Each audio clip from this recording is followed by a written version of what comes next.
Армысыздар, Ирбис телекомпаниясының эфирінде айтарым бар бағдарламасы. Студияда Альфия Омарова. Бүгінгі бағдарламамызда біз тілдер саясатын іске асыру жұмыстары жайлы сөз қозғамақпыз. Сауалдарымызға жауап беруге Павлодар облысы мәдениет, тілдерді дамыту және архив ісі басқарма басшысының орынбасары Саяуш Садвакасов келіп отыр. Арнамыздан ауыспаңыздар, тақырыпқа қатысты сауалдарыңыз бар болса, төменде көрсетілген нөмірге хабарласуларыңызға болады. Сондай-ақ бізде WhatsApp желісі жұмыс жасайды, ол телефонға тек қана хабарламалар қабылданады.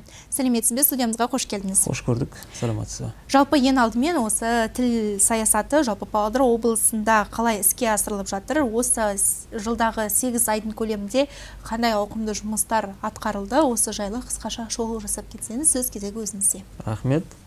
Жалпы тіл ұлттың тағдыры ғой. Сондықтан осы жерде ұлтқа бір белгі қалатындай шараларды өткізуді жоспарлап, биылғы жылғы жоспарды құрған болатынбыз.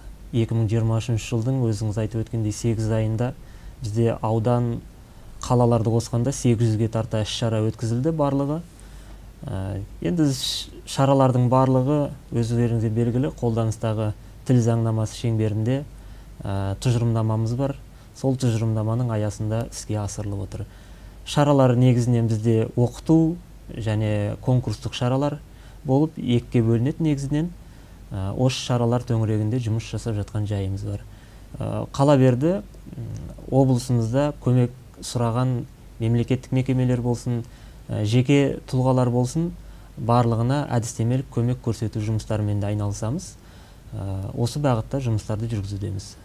Жалпы басқарма тарапынан қазіргі таңда қандай жобалар іске асырылуда, сол жобаларға тоқтала кетсеңіз толығырақ?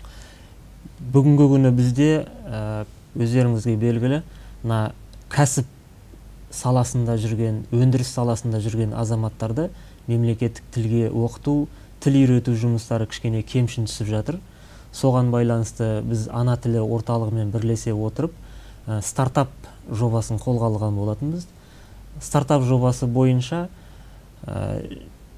халыққа қызмет көрсету саласында жұмыс жасап жүрген азаматтарға мемлекеттік тілді тегін оқытуды қарастырып отырмыз. Бұл бағытта бүгінгі күні бізде трамвай басқармасымен Дом оптики сауда үйі бар. Сол мекемелердің қызметкерлері оқу үстінде. Қала берді глэмпинг дейміз, тіл керуені деген сияқты тағы да басқа шараларымыз бар. Олар енді жекелеген топтарға арналған. Бұлардың барлығы өз жоспарға сәйкес рет-ретімен бүгінгі күні іске асырылып келеді. Жалпы оқытуға келетін болсақ, осы 8 айдың көлемінде 1300-ден аса адам тегін курстардан өтті. Қазіргі уақытта 300-ден аса адам тағы оқып жатыр. Бұл шараларымыз біздің жыл соңына дейін әлде жалғасын табады. Жалпы аудандар, қалалар, облыс бойынша бұл жұмысты бірлесе атқарып жатқан жайымыз бар.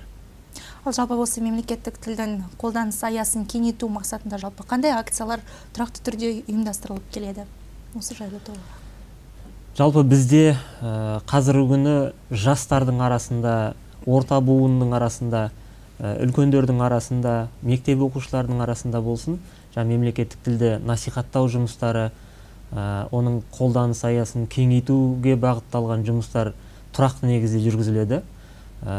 Енді біз жерде жаңағы айтып өткен жобалардан басқа, бізде көбінесе енді қарым-қатынас, оны дәріптеу жағы іс-шаралар арқылы ұйымдастырылады. Біздегі іс-шаралар облыстық деңгейде, республикалық деңгейде, 2 деңгейде өтеді. Бұларға жас ерекшеліктеріне байланысты адамдарды, қатысушыларды қатыстырамыз. Енді күні кеше ғана жас ақындардың мүшәйрасы өтті.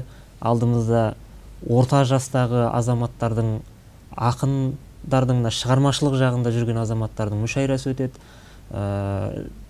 Тілге қатысты жобалар конкурсы өтеді. Қала берді жаңағы үш тілде еркін меңгерген жастардың арасында тілдік олимпиадамыз бар өтетін. Қала берді өзге ұлт өкілдерінің арасында, мемлекеттік тілді меңгерген өзге ұлт өкілдерінің арасында да конкурстарымыз бар. Енді барлық аудиторияны қамтуға тырысып жатырмыз. Осы жұмыстарымыз енді келесі жылдарға биылғы жылдан өткізген шараларымыздың нәтижесінде өзіміздің ойға түйгендеріміз бар. Келесі жылдары соларды жетілдіріп, жақсы бір дүниелер тағы да жасаймыз деген ойларымыз бар. Енді одан басқа аялдамаларда өздеріңіз бұған дейін көрдіңіздер, жерлестеріміздің өмірбаянын, еңбектерін насихаттау бағытында аялдамаларға жарнамалар ілінді. Автобустарда, трамвайлардың ішінде жүгірме жолдар, көрнекі құралдарды іліп жатырмыз. Бұлардың барлығы енді үгіт насихат бағытында атқарылып жатқан жұмыстардың бір бөлігі. Жалпы жастардың арасында осы мемлекеттік тілді насихаттау бойынша үнемі байқауларда ұйымдастырылып отырады, облыстық деңгейде, республикалық деңгейде. Осы орайда нәтижелермен бөлісе кетсеңіз, жалпы жастардың белсенділігі қандай? Жастардың белсенділігі жаман емес. Міне кеше ғана жас ақындардың мүшәйрасы өтті. 28 қатысушы үміткер ретінде тіркеліп, өздерінің шығармаларын тапсырды. Енді тағайындалған қазылар алқасы іріктеп, ішінен жүлдегерлерді анықтады. Кеше ғана марапаттауын бәрін өткізіп тамамдадық. Осындай жастар өте көп, және өңірлерден бізде берген кезде ережеге сәйкес бір ғана қатысушыны шақыртамыз, әр өңірден, әр ауданнан, қаладан. Бірақ тағы да қатысам деушілер өте көп деп табылады. Өкінішке орай енді шектеуге тура келеді. Осы жолы мүшәйра болғаннан кейін шектеу қойылған жоқ, 28 адам қатысып, соның ішінен лайықты деген 13-ін іріктеп алдық. Және де осындай шараларға бізде ерекше қуанарымыз, өзге ұлт өкілдері көптеп шоғырланған, және де тілдік мәселе бүгінгі күні кішкене өткірлеу тұрған Железин ауданы сияқты, Шарбақты ауданы сияқты аудандардан қатысушылардың келуі, қатысуы, және олардың жай ғана қатысып қоймай жүлдеге ілінуі. Бұл жақтағы жаңағы шығармашылық жастардың патриоттық тұрғыда тәрбиеленіп келе жатқан, тілге, елге немқұрайды қарамайтын жастардың шығып келе жатқанының куәсі деп білеміз. Енді осындай жастарымыз көптеп шығып келе жатыр, тәуба. Енді келесі жылдар бұдан да жақсы көрсеткіштерге қол жеткіземіз деген ойдамыз. Осы жуық арада жалпы басқарма тарапынан тілдер айлығы деп жарияланған болатын. Осы жуық арада ғана ол облыстық байқаудан басталған болатын. Қазіргі таңда тілдер айлығы аясында қандай шаралар өтіп жатыр, және алдағы уақытта қандай шаралар жоспарланған? Осы жайлы толығырақ ақпараттандыра кетсеңіз. Рас айтасыз. Осы қыркүйек айының басында тілдер айлығы өз бастауын алған болатын. Осы облыс орталығында мемлекеттік тілде үздік қызмет көрсету конкурсы арқылы бастау алған болатын. Бүгінгі күні одан кейін жалпы тілдер айлығы шеңберінде облыс бойынша 150-ден аса шара жоспарланған. Бүгінгі күні олардың басым бөлігі өткізілді. Тұрақты көрмелер, қала берді, конкурстар, дөңгелек үстелдер аудан деңгейінде олар өтіп жатыр. Облыс деңгейінде жоспарланған шаралар, үлкен шаралар, жаңа айтып өткен мүшәйраларымыз бар. Алдымызда тағы жобалардың конкурсы бар. Олардың барлығы енді соңғы шарамызды 28-ші қыркүйекке жоспарлап отырмыз, үлкен шарамызды. Одан кейін үлкен жаңағы тілдер айлығының қорытындысы ретінде форум өткізуді жоспарлап отырмыз. Ол енді осы айдың соңында бәрі дұрыс болып жатса, өзінің ретімен жоспарға сәйкес өткіземіз. Ал жалпы осы тіл саясатын іске асыру бойынша қазіргі таңда жұмыс жасап жатқан жобалардан бөлек тағы да бір креативті идея, ойларыңыз бар ма жүзеге асыру бойынша? Енді заман талабына сай бізде өзіміздің жұмысымызды бейімдеуге тура келеді. Бүгінгі қоғамның, бүгінгі жастардың сұранысы интернет, мессенджерлер болды ғой. Соған байланысты бізде өзіміздің жұмыстарымызды цифрландыруға көшкелі отырмыз. Бұл бағыттағы жұмыстарымыз ақырын-ақырын басталып келе жатыр.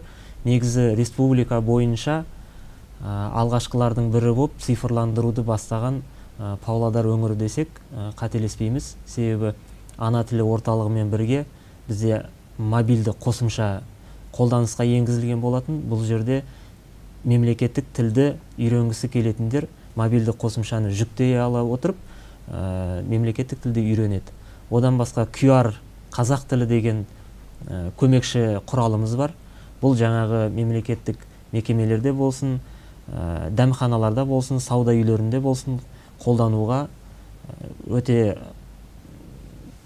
қажет.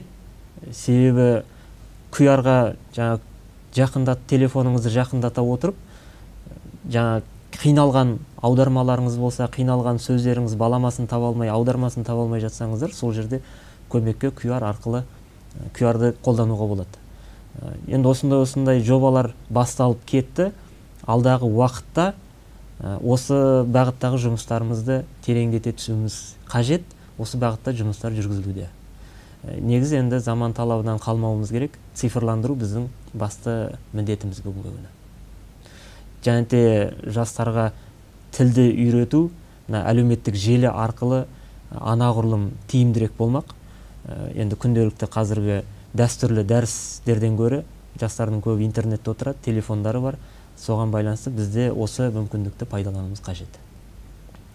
Ал жалпы осы өзіңіз айтып өттіңіз ғой, тілдер айлығы Павлодар облысына қызмет көрсету саласын мемлекеттік тілді жетік меңгеруіне байланысты бастау алды деп. Қазіргі таңда біздің облыста қызмет көрсетуші ұйымдардың қазақ тілінде қызмет көрсетуі жалпы қандай деңгейде? Толығымен қазақ тілінде қызметті ала алады ма жалпы тұрғындар? Енді бізде азаматтардың өтініш беру тіліне қарай қызметтер көрсетіледі. Енді өңірімізді өздеріңіз білесіздер, көп ұлтты өңіріміз. Енді егде жастағы азаматтар мемлекеттік тілді білмеуі мүмкін, қиналуы мүмкін.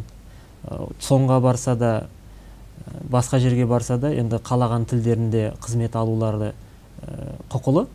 Дегенмен біздің жаңағы сонда жұмыс жасайтын, басқа да үлкен деңгейлі қонақ үйлерде жұмыс жасайтын, басқа да мекемелерде жұмыс жасайтын азаматтардың басым көпшілігі енді мемлекеттік тілді меңгергендер. Мемлекеттік мекемелердегілер түгелдей мемлекеттік тілде сөйлейді. Үлкен қонақ үйлерде өткенде ғана барып келдік. Ертіс қонақ үйі сияқты ол жердегі қызмет көрсетулер 3 тілде жүргізіледі. Енді жаңа қызметкерлердің өзі осы талаптарға сәйкес іріктеледі. Сондықтан ол жерлерге барған азаматтар мемлекеттік тілде болсын, орыс, ағылшын тілдерінде болсын, еркін қызмет ала алады. Басқа жерлерде халыққа қызмет көрсету орталықтарында да бір маман білмесе де, екінші маман қазақ тілінде жұмыс жасайтын мамандар бар. Олар азаматтар барып қалаған тілінде қызмет алады. Егер мемлекет жаңағы қандастарымыз келіп жатыр, тағы да басқа азаматтар бар, өзге тілді меңгермеген азаматтарымыз бар, тек қана қазақ тілінде сөйлейтіндер, олар енді еркін қызмет ала алады. Оған ол жағынан кемшілік жоқ деп ойлаймын. Осы орайда осы тіл саясатын іске асыру бойынша Павлодар облысының көрсеткіштері жалпы қазіргі таңда қандай? Қандай жұмыстар толығымен атқарылып алды, қандай шаралар тағы жоспарланбақ, қорытындыласақ? Біздің жалпы республика бойынша өңірлер бір тілдік тұрғыда бағаланбайды. Жаңағы біздің жұмыстарымызда қандай да бір критерийлер немесе қандай да бір жоспарлар жоқ. Мысалы, Павлодар өңірі осындай биылғы жылы осынша адамды сөйлету керек, осынша адамды үйту керек деген сияқты ондай міндеттер жоқ. Бірақ бізде үнемі тегін оқытулар жүзеге асырылады. Ол енді жылдағы дәстүрге айналып келе жатыр. Қазір енді оқытамыз. Ол өзіміз үшін керек. Мемлекеттік тілді игерту бағытындағы жұмыстарымызды тоқтатпауымыз керек. Ал енді республика деңгейінде біздердің облысымыз қазір жаман емес. Жаңа конкурстарымыз аудандық болады, қалалық болады, облыстық болады. Одан кейбір конкурстарымызды әрі қарай үміткерді республикаға жібереміз. Көбінесе сол жағынан қарап жатады, рейтинг дейді ғой. Қатысушыларымыздың қатысуы, орын алуы деген сияқты. Енді бұл жағынан да көрсеткіш жаман емес. Өткенде ғана тіл тәуелсіздік символы деген Петропавл қаласында өткен республикалық конкурста жерлесіміз Гросс Инга бас жүлдені иеленіп келді. Осындай үміткерлеріміз енді сенімімізді ақтап республика деңгейінде жақсы нәтижелер көрсетіп, олжамен оралып жүр. Енді бұл жағынан Павлодар өңірі ұятты емес. Енді қалыптасып қалған дәстүр сияқты барған жерден құр қол қайтқан емеспіз. Жылда қандай да бір шаралардан орын алып келеміз. Бұл да болса біздің Павлодар өңіріндегі тілдің деңгей көрсеткіші шығар. Жақсы, рахмет, бүгін студиямызға арнайы келіп, біздің сауалдарымызға жауап бергеніңіз үшін. Алдағы уақытта жұмыстарыңызға тек қана сәттілік тілейміз. Рахмет, сау болыңыз. Қымбатты телекөрермен, айтар ұсыныстарыңыз бен пікірлеріңіз бар болса, редакцияға хабарласуды ұмытпаңыз. Телефон номері 25 76 40. Дәл қазір назарларыңызға жаңалықтарды ұсынамыз. Аман сау болыңыздар.